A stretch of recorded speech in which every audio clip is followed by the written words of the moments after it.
Hello, everyone, and welcome back.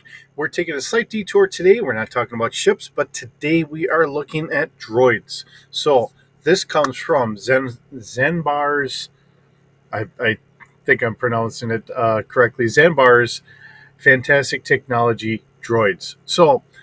This was done many years ago. I don't know what the actual date was that it was made. I probably could look it up. But anyways, looking at droids now, we have five different categories. So defining droids. Uh, Droid is a mechanical and or electronic construct designed to put into service to assist organic life. Now, that is from Cybot Galactica Design Team Operations Manual. And I think it fits very well. They're just automatrons to help people. Now, sometimes we give them personalities so that way they interact with us better. Sometimes they don't need it. Sometimes they're just very basic droids. But that's what a droid really is. So, while the above definition is substantially correct, it doesn't fully describe what exactly a droid is. A droid is more than a computer that can move under its own power. Often, the droid is designed with a personality as complex as an organic life form, like I said, or with the ability to perform tasks that are too physically demanding for living beings.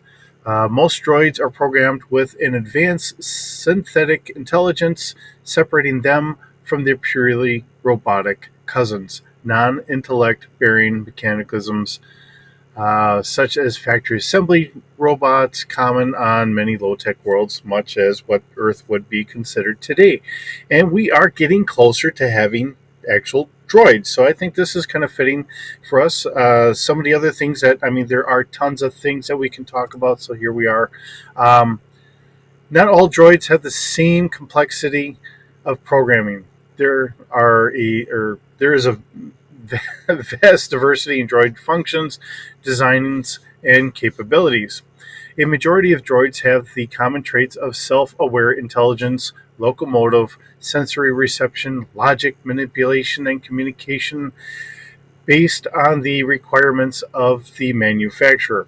So, droids are classified into 5 degrees as follows. So, this is really the heart and soul of what I wanted to get into today. So, what are our 5 classes? Our first degree droid, usually a utilitarian in disposition. Droids of this class are programmed with the physical sciences, mechanical sciences, or mathematics in mind. First degree droids are usually teamed up with organic counterparts to facilitate the completion of any specific task. The B2 1 surgical droid is an example of a first degree droid. So, there again, the nice thing is they always gave us an example. So, uh, medical droid would be a first degree droid, stuff like that. Um, Second degree droids. This type of droid is frequently designed for functionality over aesthetics. A second degree droid is usually uh, overlooked by the or uninformed simply because of the droid's physical appearance.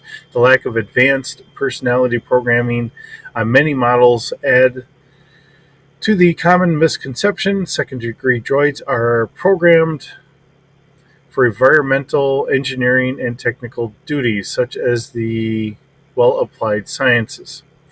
Astromech droids, such as the famed R2 series, are second degree droids. So most of our astromech droids and stuff like that are second degree droids. Third degree droids. Most common models to be seen in the organic or with organic beings are third degree droids. They are designed and programmed with the social sciences in mind, specializing in protocol, translation, organic relations, teaching, diplomatic, and other functions. They put them in regular contact with organics. As such, these droids tend to physically be designed in a mold of their makers or the manufacturer's intended consumer base. Protocol droids such as 3PO and the series are classified as third-degree droids. So these, because they are most often working with people, they resemble people. They kind of move more like people, although you know. So whether it's a butler droid, a translator, or whatever. You get the point. It's something that is directly if working with people. So we want it to look something like us. All right. So our fourth degree droids are the units, or such units are illegal in most systems. Fourth degree droids are designed for military and security operations. After several accidents involving the design, the manufacture of these mechanical soldiers, the use of fourth degree droids are prohibited except for certain models designed for legitimate military use. Although publicly denounced, the use of lethal droids for any operation, the Empire, as well as other underworld organizations, use fourth degree droids in assassination capabilities. Defense droids, such as the G-2RD, are fourth degree droids. So you're in the because this was all done well before we ever had the Clone Wars. So all of our B1 battle droids and the B2 battle droids and all those are all. But later on, when we start getting police droids, um, all those are going to be fourth degree droids. And many worlds will have fourth degree droids for police actions because you don't have to worry about sick time, uh, downtime, or whatever else. Even if they have them as a auxiliary force, they're still there. I mean, you could have one officer maybe paired up with two security droids or something like that. You know, one human brain. In today's world, we like to have a human brain in control of who's doing the firing. So in that regard, you may have one human or humanoid species with a couple police droids or whatever, and that way it's harder to con a or a person, hopefully, than it is a police droid, and you still have someone physically there to help do things. Although I know that in the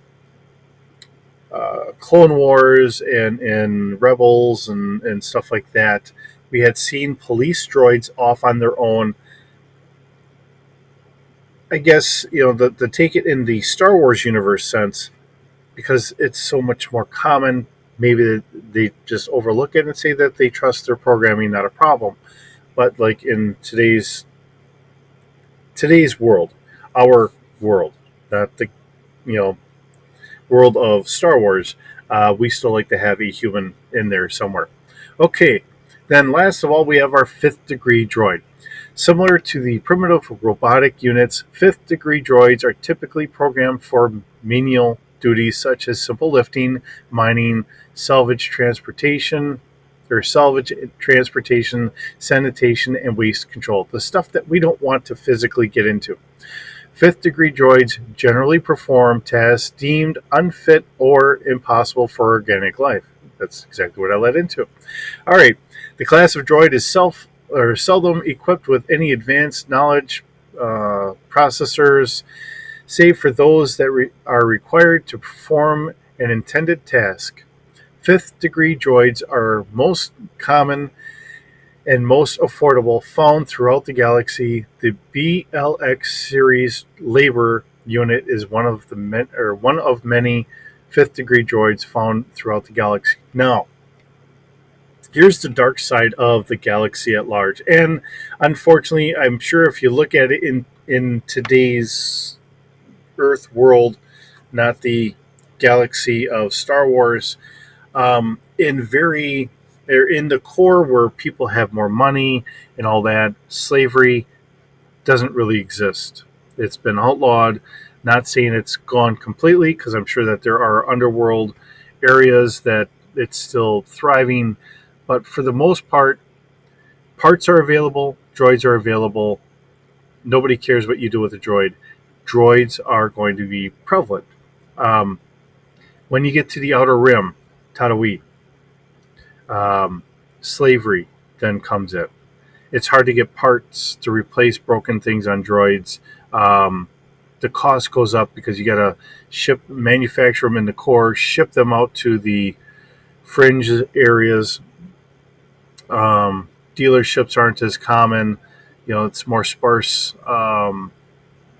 populations to try and sell them. You're not making very much money because you're not getting as many people buying them. Like I said, because the price now goes up, stuff like that. Um, and is there a possibility that, as a group of characters, you couldn't purchase droids and parts and all that and then sell them to a RimWorld planet and maybe make some money? Sure, these are things that have been thrown into my campaign a little bit more. We played, I don't remember that. It's a medieval fantasy um, game, and I can't think of what it was. Um, but one of the things you could do is you could actively purchase product and sell it off into a different town or city or whatever. And depending on how far out, you could actually make a little bit more money.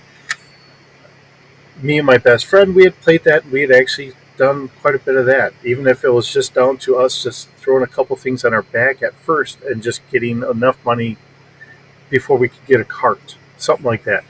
So these are things I'm starting to throw into a role playing game. Um, because it's something there, even if the guys don't use it, or in your case, guys and girls, or whatever. If your group doesn't use it, it's fine. But if they decide to, hey, can we buy something, fill up the cargo hold of our ship, and transport it out to somewhere else? Sure.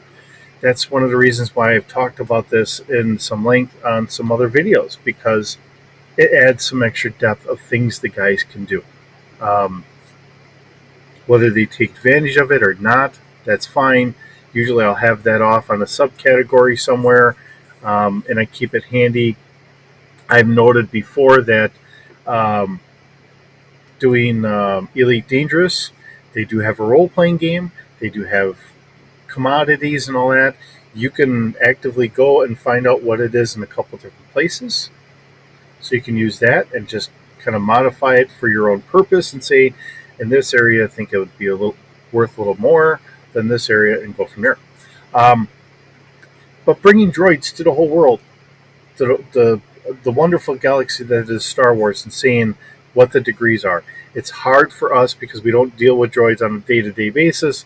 In this regards, to say what degree they are, I quite often I forget which is a first, which is a second, and all that stuff. But it does very nicely explain what they are here. Um, and there are governing rules and all that stuff. We'll get into a lot more of this stuff in the future, but taking a break from doing our day to day ships, here we are.